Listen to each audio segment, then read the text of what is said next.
بسم اللہ الرحمن الرحیم وبہ نستعین وصلی اللہ علی نبینا محمد وعلی آلہ وصحبہ اجمعین ومن تبعہم بإحسان الی یوم الدین وبعد۔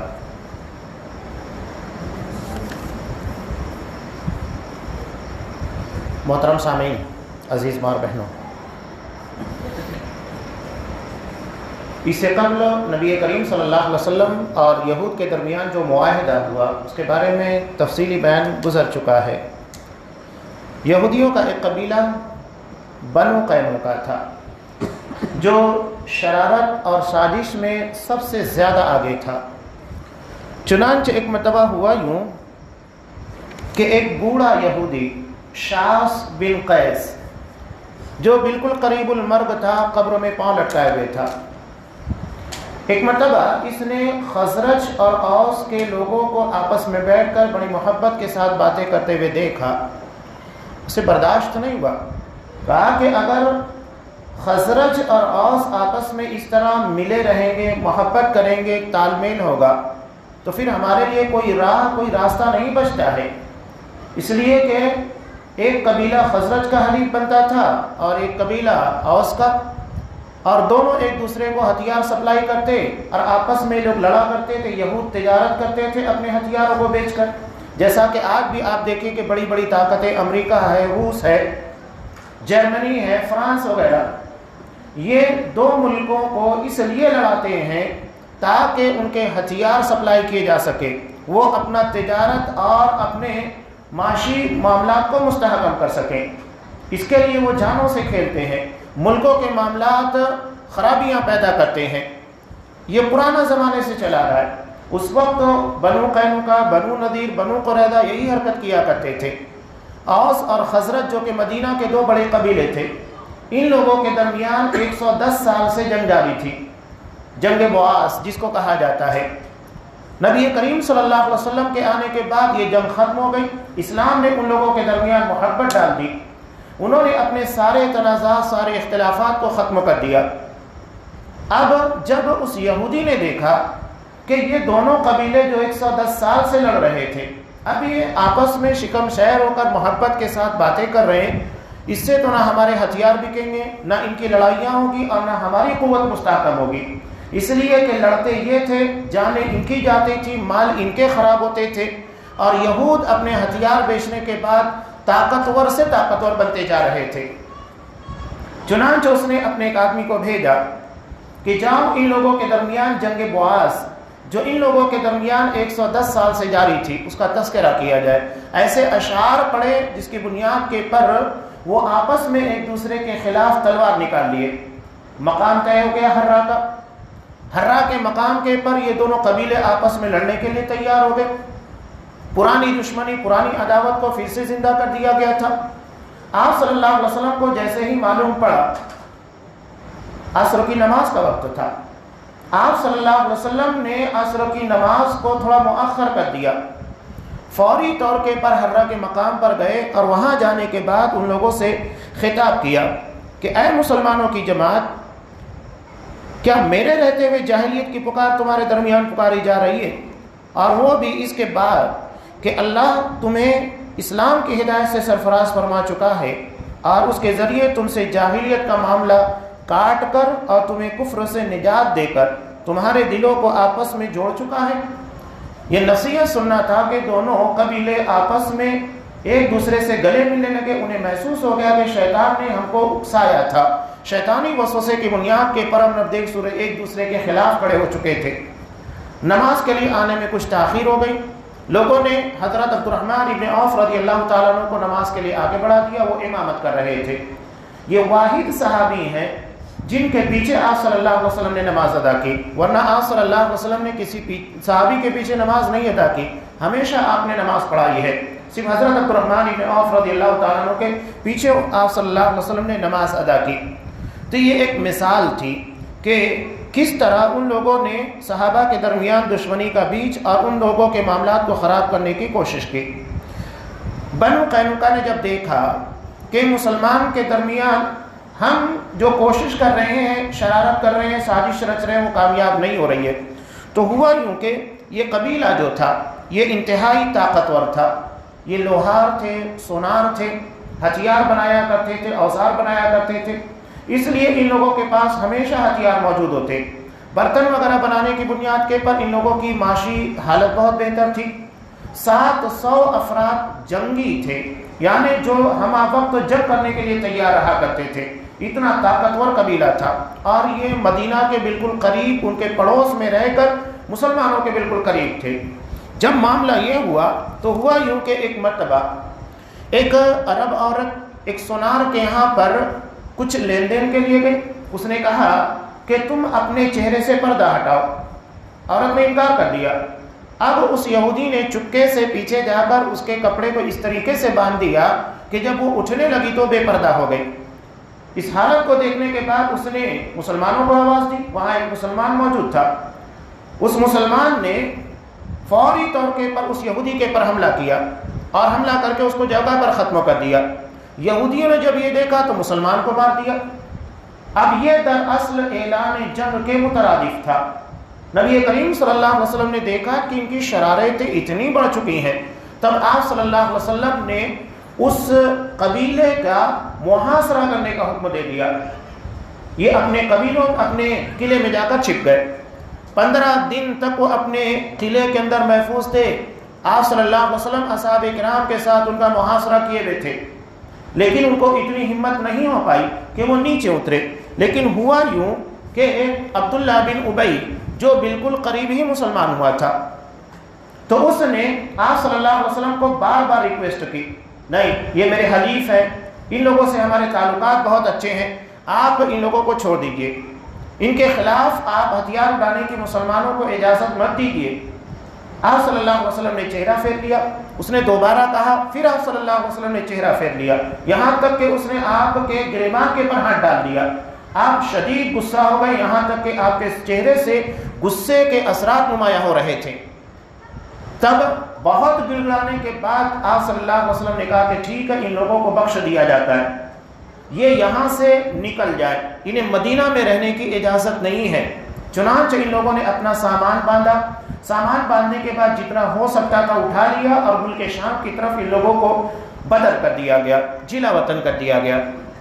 وہاں جانے کے بعد ان کی اکثریت وہاں مر گئی، وہاں کی آب و ہوا انہیں راس نہیں آئی۔ باقی جتنے مال تھے اس کے اوپر مسلمانوں نے قبضہ کر لیا اور اسے مسلمانوں کے درمیان تقسیم کر دیا گیا۔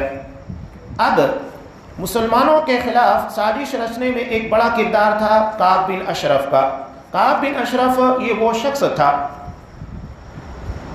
جو یہود کا سردار تھا، انتہائی خوبصورت تھا، مالدار تھا۔ اس نے بڑی کوشش کی۔ مکہ جانے کے بعد تقریباً 15 دن یا 20 دن تک وہاں جا کر اس نے مسلمانوں کے تعلق سے مشرکین کو تیار کیا۔ حضرت ابو سفیان رضی اللہ تعالیٰ عنہ جو اس وقت مسلمان نہیں تھے، کہا کہ ٹھیک ہے، اگر تم کہہ رہے تو ہم لڑنے کے لیے تیار ہو جاتے ہیں۔ جب اس نے اپنا کام کر لیا تو وہاں سے آنے کے بعد اس نے صحابہ کی عورتوں کے بارے میں، ازواج مطہرات کے بارے میں گندے گندے اشعار کہنا شروع کر دیا، انتہائی سنگین قسم کی گستاخی۔ جب معاملہ حد سے آگے بڑھ گیا تب آپ صلی اللہ علیہ وسلم نے صحابہ سے کہا کہ کون ہے جو کعب بن اشرف سے نجات دے گا۔ اتنے میں محمد بن مسلمہ رضی اللہ تعالیٰ عنہ تیار ہو گئے اور کہا کہ اللہ کے رسول کیا آپ اس کو قتل کروانا چاہتے ہیں؟ آپ صلی اللہ علیہ وسلم نے کہا کہ ہاں۔ تب انہوں نے کہا کہ ٹھیک ہے، میں اس بات کے لیے تیار ہوں، لیکن میرے ساتھ کچھ افراد کو آپ روانہ کر دیجئے۔ چنانچہ ان کے ساتھ ابو نائلہ اور 3 صحابہ اور تیار ہو گئے۔ ان 5 کو ذمہ داری گئی کعب بن اشرف کے خاتمے کی۔ حضرت محمد بن مسلمہ نے کہا کہ اللہ کے رسول آپ اجازت دیجئے کہ میں آپ کے تعلق سے کچھ باتیں کہوں، یعنی ایسی باتیں جو کہ اسلام اور مسلمانوں کے کچھ خلاف ہوگی، تاکہ اس کی قربت اور اس کی نزدیکی حاصل کر سکوں۔ آپ صلی اللہ علیہ وسلم نے اجازت دی کہ ٹھیک ہے، تم یہ چیزیں کر سکتے ہو۔ اب محمد بن مسلمہ نے پلان کے مطابق جا کر کعب بن اشرف کے پاس ملاقات کی۔ ملاقات کرنے کے بعد آپ صلی اللہ علیہ وسلم سے تعلق سے کہا کہ جب سے یہ آئے ہیں ہم سے زکوٰۃ وصولتے ہیں، ہمارے معاملات بگڑ چکے ہیں، لوگ ہمارے دشمن بن چکے ہیں، ہر وقت تو خوف بے اطمینانی کا ہوتا ہے۔ تو اس نے کہا کہ یہ تو شروعات ہے، ابھی آگے آگے دیکھو تمہارے معاملات کتنے بگڑیں گے۔ اس کے بعد محمد بن مسلمہ نے کہا کہ ٹھیک ہے، مجھے کچھ ادھار چاہیے،